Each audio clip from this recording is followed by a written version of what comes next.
ज्योतिषदीप channel के द्वारा आप ज्योतिष का बड़ा ही आनंदकारी और जीवन को में अनेक प्रकार की सफलताएं प्राप्त कराने के लिए आप इष्टों का मनन कर रहे थे, ज्ञान अर्जन कर रहे थे। मनुष्य 84 लाख योनियों के भोगने के बाद बहुत ही पूर्व जन्म के पुण्य कर्मों के फलस्वरूप मानव योनि को प्राप्त करता है और इस मानव योनि में आकर के अपने इष्ट की साधना करके, इष्टों का अनुष्ठान करके मोक्ष को प्राप्त होता है। ये चिर सत्य है। अर्थात हमारे वेद और पुराणों का कथन है कि बड़े भाग्य मानस तन पावा, बड़े भाग्य से मानुष की योनि मिलती है। और यदि मानव की योनि में आकर के उसने 4 चीजों को प्राप्त नहीं किया, अर्थात यश से, अर्थकृते, व्यवहार विदे, शिव त्रक्षते, यदि मानव योनि में आकर के मोक्ष को प्राप्त नहीं किया तो फिर पुनः उसे दारुण दुख भोगने के लिए 84 लाख योनियों में जाना पड़ता है।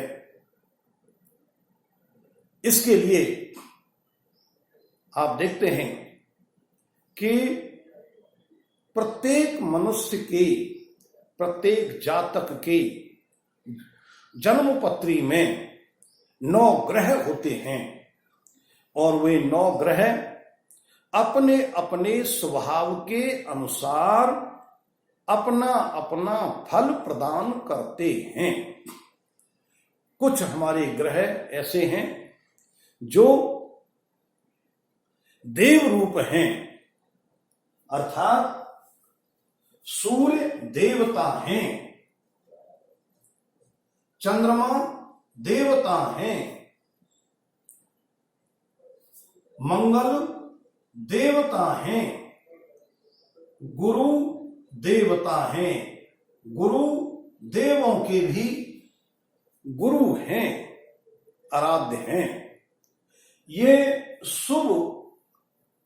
ग्रह हैं, देव रूप ग्रह हैं, जो मनुष्य के जीवन के अंदर अनेक अनिष्टों को समाप्त करते हैं। दूसरी तरफ शुक्र जो असुरों के गुरु हैं, शनि जो दंड नायक हैं, राहु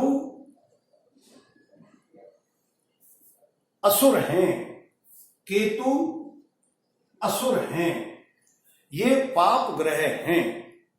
जो मनुष्य को उनके जीवन काल में, अपनी दशा काल में अनेक प्रकार के कष्ट पीड़ा देते हैं। जब हम इनकी साधना करते हैं तो इनके साधना के करने से हमारे कष्टों का निवारण होता है, परिहार होता है। उसी परिहार के लिए हमारे कुछ विद्वान ज्योतिषियों ने, मनुष्यों ने, ऋषियों ने इस प्रकार का एक रूप दिया है कि यदि कुंडली में हमारा राहु मारक स्थान पर हो अथवा ऐसे स्थान पर हो जो हमारे भाग्य को बिगाड़ता है, जो अनेक प्रकार की कष्ट पीड़ा देता है, यदि उस जातक के कुंडली में बुध केंद्र या त्रिकोण में होता है तो राहु के दोष को समाप्त कर देता है। इसी प्रकार से यदि किसी जातक की कुंडली में राहु और बुध त्रिक स्थान पर या मारक स्थान पर हो या अष्टम में हो, जो अत्यधिक पीड़ा देने वाले बन जाते हैं। यदि उस कुंडली में शनि स्वराशि अथवा अपनी उच्च राशि केंद्र या त्रिकोण में हो, तो अकेला शनि राहु और बुध के पाप कर्मों को या पाप फलों को नष्ट कर देता है। यदि किसी जातक की कुंडली में राहु बुध और शनि पापाक्रांत हों और उस कुंडली में मंगल केंद्र या त्रिकोण या अपनी स्वराशि या उच्च राशि में हो, तो एक अकेला मंगल राहु बुध शनि के दोषों को समाप्त कर देता है। इसी प्रकार से यदि राहु बुध शनि मंगल, राहु बुध शनि मंगल, ये चारों के चारों ग्रह कुंडली में पापाक्रांत हों अथवा अष्टमेश हों, अष्टम में बैठे हों या मारक स्थानों पर बैठे हों, तो इन चारों के दोषों को समाप्त करने के लिए उस कुंडली में यदि शुक्र अपनी राशि, उच्च राशि, दिवावली में हो, तो वह इन चारों के दोषों को समाप्त कर देता है। इसी प्रकार से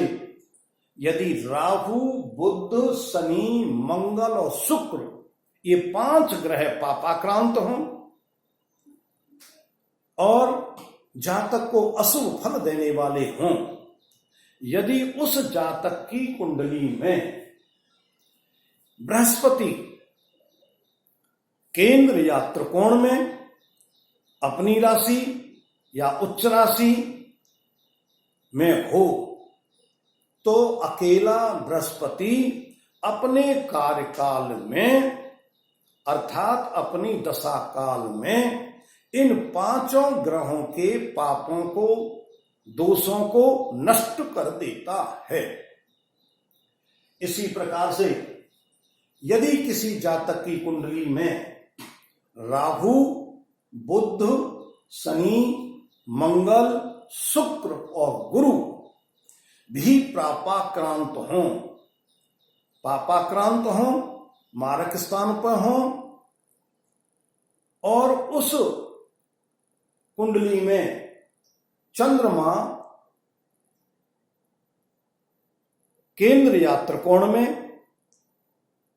उच्च राशि या मूल त्रिकोण राशि में हो, तो अकेला चंद्रमा इन 6 ग्रहों के दोष को समाप्त कर देता है।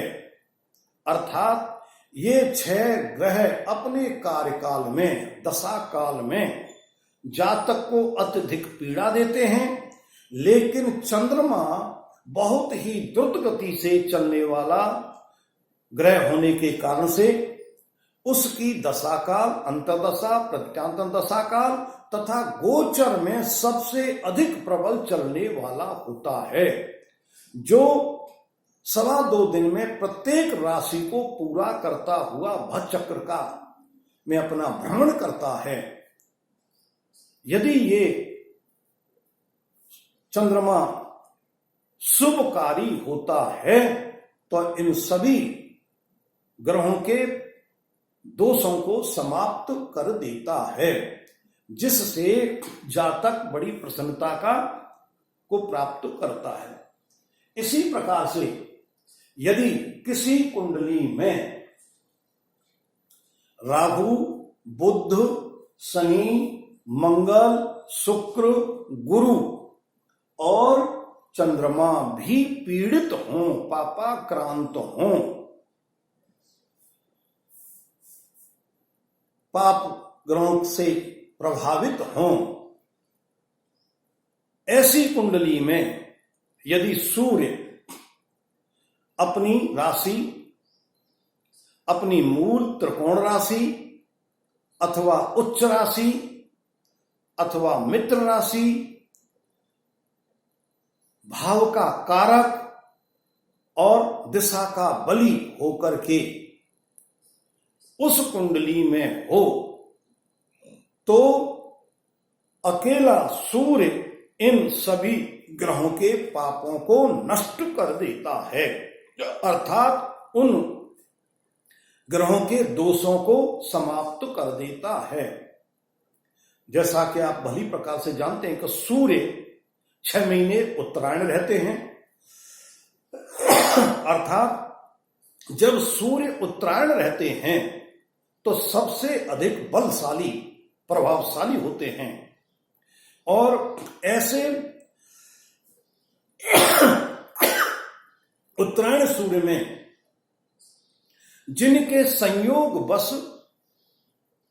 इष्ट भी सूर्य देव हों, अर्थात पंचम भाव में सूर्य अपनी राशि में बैठे हुए हों, तो उनके राशि और ग्रह के हिसाब से इष्ट जो है सूर्यदेव अर्थात नारायण होंगे। नारायण भगवान राम का अवतार लेने वाले होंगे। यदि वह जातक उत्तरायण सूर्य में श्री राम की पूजा करे और उनका अनुष्ठान करे, अर्थात उनकी पूजा अर्चना अनेक प्रकार का शुभ काम करे, तो उसके सभी प्रकार के दोष जो हैं समाप्त हो जाते हैं। सूर्य जब इष्ट के रूप में होते हैं तो आदित्य हृदय स्रोत सबसे ज्यादा लाभकारी होता है। उसी प्रकार से आदित्य हृदय स्रोत के साथ में राम रक्षा स्रोत किया जाता है, तो उस जातक का कोई भी कुछ भी नहीं बिगाड़ सकता। उसको अनेक प्रकार के शुभ लाभ प्राप्त होते हैं और उसका जीवन जो है बहुत ही सरस और आनंदमय होता है। यदि यही सूर्य उत्तरायण होकर के दक्षिणायन होते हैं तो इस साधना में या इन दोषों का परिहार करने में थोड़ी सी कमी आ जाती है। इसलिए मेरा विशेष रूप से सिद्ध प्रयोग है कि जिनके इष्ट देव भगवान सूर्य अर्थात नारायण अर्थात राम हैं, वे विशेष रूप से जब सूर्यदेव उत्तरायण रहते हैं 6 महीने, उस कार्यकाल में शुभ से शुभ समय में और खराब से खराब समय में अर्थात प्रत्येक समय में इष्ट को प्रबल करना चाहिए। वह अपने जीवन काल में कभी भी कष्ट नहीं पा सकते हैं और जीवन में उत्तरोत्तर वह लाभ और ज्ञान की प्राप्ति करते रहेंगे। यही इस वीडियो का आपके जीवन में सबसे ज्यादा लाभ और उपयोग है। इसलिए इस वीडियो को ध्यान से सुने, लाइक करें और ज्योतिष दीप चैनल को सब्सक्राइब करते हुए अपना कल्याण और दूसरों का कल्याण करें, जिससे आपके धर्म की वृद्धि होगी और आपका जीवन पुण्यमय होकर के सफलता को प्राप्त होगा। कल्याणम अस्तु।